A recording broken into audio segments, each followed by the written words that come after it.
All right, so our next interview now is with David Clifford, who is the Director of Food Safety at Nestlé USA, and Sara Mortimore, founder of Sara Mortimore LLC and formerly Vice President for Food Safety at Walmart. So, you are both speaking on a session this afternoon about Nestlé's journey to a connected food safety ecosystem.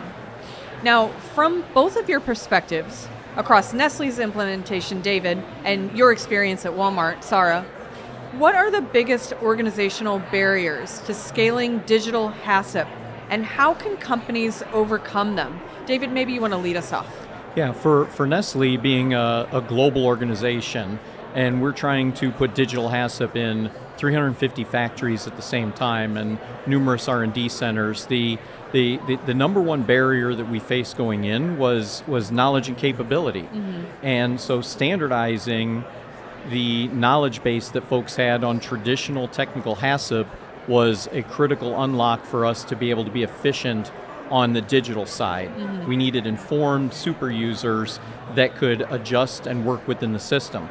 Secondly, as a company that's grown a lot through acquisition, fragmentation of data and inconsistencies in data across the organization, which was going to be a necessary feed-in for us, but also fragmentation in terms of just differences across all the sites in their HACCP that they had to ground with in the first place. So even sites that were doing all the same thing across the globe, different interpretations due to local influences, knowledge bases, those kind of things. And really the investment in initial capability and initial standardization, recognizing that has allowed us to take on the digital tool and the digital transformation in a much more efficient manner.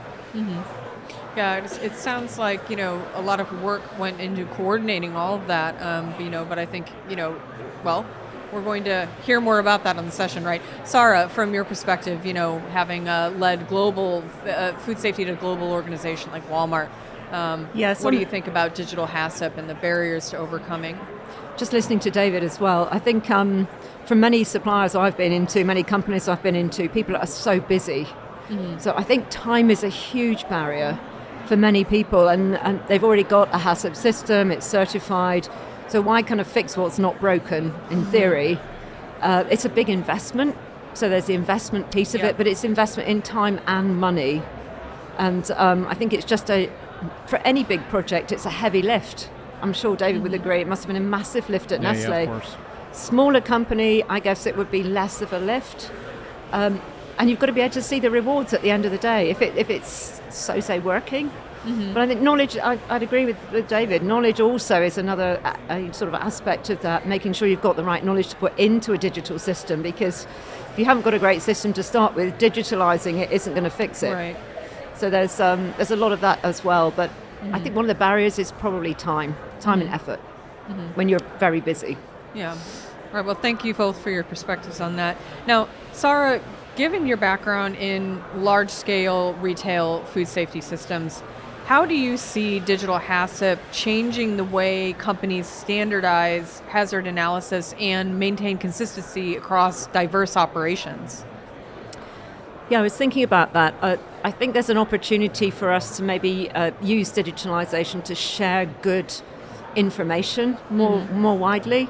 In a company like Nestlé, you've got a central technical team who has tons of knowledge, so they can make sure that knowledge is then disseminated consistently from site to site. The sites then, of course, still need to customize, localize, because every factory is different. Right. But by product category, there'll be some opportunity to provide some consistency. Maybe that's an opportunity for trade associations or ICMSF or some of the reputable sources, or even governments, because there's so much fantastic information around today that there wasn't 30, 40 years ago when HACCP was really getting going. Yeah. So I think the dissemination of reputable resources maybe coming through digitalization would be something, but that means you've got to connect it. So you've got to connect it all up through the industry in some way. But I do see that as an opportunity, the access to resources digitally that perhaps is different to sitting down with a book. And kind of following on from that, I want to ask both of you, how do you ensure that digitization enhances rather than replaces critical thinking in HACCP decision making at the site level? David, maybe you want to lead off? For Nestlé, it doesn't replace thinking. It doesn't replace expertise. What digital HACCP is giving us is structure around that. And so Sara mentioned a few times consistency, right? In a non-digitalized HACCP, there's a lot of opportunity for interpretation and spinning off in directions that are not consistent with our technical intelligence internally. Digital HACCP kind of takes that and gives structure to how we're doing HACCP, how we're applying that information. It introduces structured workflows. It introduces structured data sets. It introduces structured governance to check and balance decisions that are being made. That still requires a person to understand and apply logic to it, but with some guide rails that are set more by the company, that offering that, again, that structured workflow and that structured process of getting to the endpoint. Thanks, David. And Sara, your take on that. I'd love to provide some input as well, because I think, as we've been hearing a lot over the course of the last couple of days, the opportunity to read data, reams and reams of data that is a HACCP output, I can see absolutely that's going to enhance opportunities for having a more effective HACCP system. It doesn't replace critical thinking in that regard, but it takes some of the busy work out of the day-to-day of a HACCP team, of a food safety team, a quality team. And there I can see huge opportunities, but you still need that critical thinking, the curiosity to set the questions, whether you're using AI or some other sort of data trawling tool, that you really need to look at it and proactively go in and seek that out. But you're going to need the critical thinking and know-how even to review. If you're using digitalization of a HACCP system or digital inputs, you're still going to need that knowledge to review, validate whether it's correct or not correct. But I really see huge opportunities in leveraging the data that are the outputs of a lot of these control systems, process control systems, preventive control systems, so we can see failures earlier and get after them. Yeah, and if I can, there's something you said made me think also. HACCP is a heavy administrative burden, and from my experience in a lot of years of doing this, the act of going through all of that administrative process of HACCP, there's an introduction of fatigue that takes place. So you front end build a lot of effort in just documenting the flow diagram and lines and lines and lines of process and hazard assessment, which the digital environment for us is going to pull in and make much lighter on the person, affording them the opportunity to use their expertise in what the output should be. So I think, as I said, you lose a bit, and there's a fatigue that sets in doing HACCP because of how heavy it is administratively. That burden comes off of the individual, allows them to focus in on what we're really trying to do, controlling the food safety hazards and designing the systems to work for us. And it's not just about the kind of the HACCP structure and the HACCP plan and the flow charts. I think it is around that early warning systems, the data gathering, and all the things that can really enhance the experience and the sort of preventative approach. Yeah, so I'm really excited to think that maybe 10 years down the road we might see more of that. And innovation doesn't have to be all about a huge systems approach. It can be people thinking very innovatively with a QR code at a CCP or a preventive control. It can be all sorts of small things that really take the workload off and enhance the programs and get that preventive mindset right through because it's easier. It's just easier to manage. Yeah. And, kind of looking at that 10-year down the line question, so looking ahead to the future, how do you each see digital HACCP contributing to a more connected, end-to-end food safety ecosystem, and particularly across big global supply chains like you've both managed? I mean, fundamentally, we're going to move from what is effectively a static system into a dynamic system. And that affords us the opportunity to connect in a lot of the data streams internally and externally that are right now systematically disconnected, fractionated. These need to be reviewed by people and go through other series of reviews in order to cascade in with a integrated food safety ecosystem, which is interesting. This afternoon, I'm going to spend a bit of time in the session just talking about what that means, because it's a term that we're using quite a bit without really defining or spending some time talking about it. But think of all the inputs that we get for early warning and risk. Data, thousands, tens of thousands of data points that we get as Nestlé as an organization that are just not possible for humans to understand and look for nuanced differences, feeding into HACCP that dynamically is allowing that to influence that risk assessment strategy that's built within the system and send warnings to or send notifications to folks that there's a different pressure coming or pressure's being relieving. How do we adjust our food safety management system based on all that input?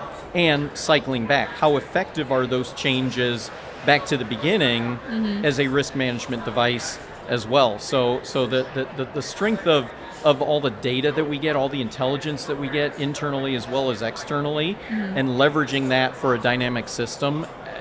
Again, now we're talking years down the road. At the end of this year, we will have fully digitalized HACCP, which only means we're converting paper or spreadsheet systems into a digital format. That doesn't get me much, but it enables me to see the future and start working towards where we're trying to go. I mean, imagine a time when preventive maintenance tasks aren't necessarily getting done on the frequency that they're scheduled to be. Like that happens in real life. There's a lot of work to do. And how is that influencing the decisions made within the core engine of food safety, which is HACCP? Because HACCP decisions are based upon those systems and those prerequisite programs acting and working and being executed as designed. There's a lot of assumptions that are built into there without necessarily the feedback loop to tell us, well, something isn't being followed as accepted. Do you agree with this? Do you not agree with that? And what adjustments should we be making based on the ebbs and flows of just normal operational inconsistencies? So it definitely adds a sensitivity to our ability to manage food safety in a different way. Great, thanks for those insights, David. And Sara, your take on, how do you see digital HACCP contributing to more connected, end-to-end ecosystem? Yeah, it's a huge question, isn't it? Because you start to think 10 years probably isn't enough. But if you really think about the duplication that happens within the industry, there's so much work that is done in Nestlé, that's done in Cargill, that's done in governments around the world, whatever. And Walmart was really heavy into blockchain, is really heavy into blockchain. You think about the passport system of passing on immutable data from one part of the global supply chain to the next, to the next, to the next. We all write our own specifications, suppliers do it, they send them to the company, they rewrite them. It's happening all over the world and it's not efficient. So maybe there's a utopia, a future out there which really leans into how can we digitalize information in a common format, a consistent format that is usable by companies globally. Of course, you then got the question of who validates that. Now, the validation is owned by the food business operator, the producer of the item. So if it's going down the supply chain, it starts at the beginning. So then you sort of think about how do we ensure valid data? But that's another question, I think. But I can absolutely see there's much more room for connectivity through digitalizing, whether it's blockchain or some other form of data transfer, locking in passport systems and so on, and data sharing. But we're starting to do it. I mean, Sean Layton was talking about that yesterday at the AI session. We're looking at how they digitalize all the different inputs, internal and external, to prevent failure, and you can just sort of start to see that coming. But I think it's a long many years out. From the early warning perspective, then playing on that, the ability to easily cascade information throughout the enterprise based on whatever inputs we may be seeing, which right now takes emails and coordination in these. You can push this, at least the vision, you can push this into the system. Now, as Peter Parker's Uncle Ben said, with great power comes great responsibility, right? So no factory manager is going to want to walk into the factory on Monday and all of a sudden his or her control measures have changed. So we have to be a bit careful, but cascading information simultaneously across 350 factories enterprise-wide is going to allow for greater efficiency and controls for sure. Absolutely. Now, I have one more question for y'all. So, with a session like this, where you get to share from your company's perspective, Nestlé USA, a case history like this that demonstrates, your journey to digital HACCP, an initiative your company is doing, and how that has worked out. What do you see as the value in being able to bring a case history and a session like that to the summit and share it with attendees? And Sara, I'd love your perspective on this as well.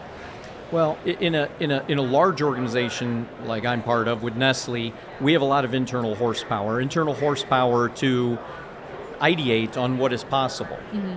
And we have a lot of internal horsepower to take the spaghetti you throw at the wall and see what sticks and do something with it and try feasibility and try to understand it, to connect with organizations that maybe have the horsepower to turn that into something real that other organizations don't have. They can't invest in a lot of that prep work or upfront discovery work.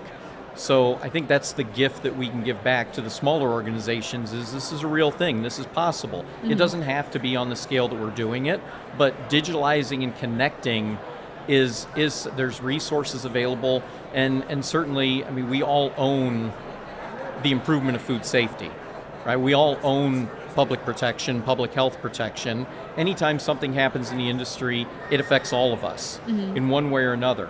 And so I think that's the gift that we can give as a large organization, wrestling with this and coming out of it with some solution that is scalable to big or small organizations. I think Nestlé provides a really good example. I mean, it's a commercial organization. They're not going to waste money investing in things that they don't think matters and that will add significant value. So I think the fact that they've gone through this, they're continuing to invest and roll it out, speaks volumes, that it's well worth the effort, which it is going to be a big effort. It's on a smaller scale. I've met so many small companies who are highly innovative, and they'll look at something big and figure out how to make that work if they can. And sometimes if you don't have money, I think it was John Ruskin who said, "We have no money, therefore we must think." I had that above my desk once in a big company because it made us think about how to be more efficient, how to get things done, how not to waste resources that really do things that add value. And I've seen some brilliant innovation in small companies, but having Nestlé as an example, because they see that it matters, is really important. One thing I really like about the Nestlé approach is they've taken the process flow diagram, and it's like the engine, isn't it? It's like the engine of what happens around HACCP, and I think that's just brilliant. I love seeing that, and we'll talk more about that later. Yeah. But absolutely brilliant to really hang things off that and just make it come to life and live. And HACCP so often is this sort of flat paper system, and it's a check, I've done it, and I've got my certificate, and it really needs to live and breathe in an organisation. That to me is what shines from what Nestlé have done. Great, and one more bonus question for y'all. So, and Sara, you're on our educational advisory board for the summit. Thank you for that. What are some of the things that you look forward to at the summit? What are some of your favorite parts of the summit? Sara? I always learn new stuff, and I'm amazed at the energy that is here every year, but I think every year it gets better and better. I've so enjoyed the AI sessions this time, but I went to another brilliant session on mentorship in small companies this morning. It was just inspiring. And so I look forward to discovering those nuggets of just outstanding, inspiring, educational. It's truly an educational event, and things that are real world applied, and people just sharing so openly and freely. And there's such energy here. So I'm looking forward to the rest of the event and as much energy and learning as we've got now. Yeah. For me, it's the sessions are great, but I get more from the sidebar conversations, reconnecting with Yep. colleagues, especially sharing kind of the pain and sharing the wins and discovering what are you doing about that, and this is what we're doing. And as I said earlier, we all have a shared responsibility Yep. with protecting public health, and a lot of the things I take back from these events are from a 10-minute conversation with Sara on something, or many of the other professionals in here, and the really interesting and innovative things that they're doing, and how they're developing their people, and how they're talking to leadership. That's for me what the big takeaway is. Yeah, great. Well, thank you both for being here, and thanks for doing this interview for our podcast, Theater Live.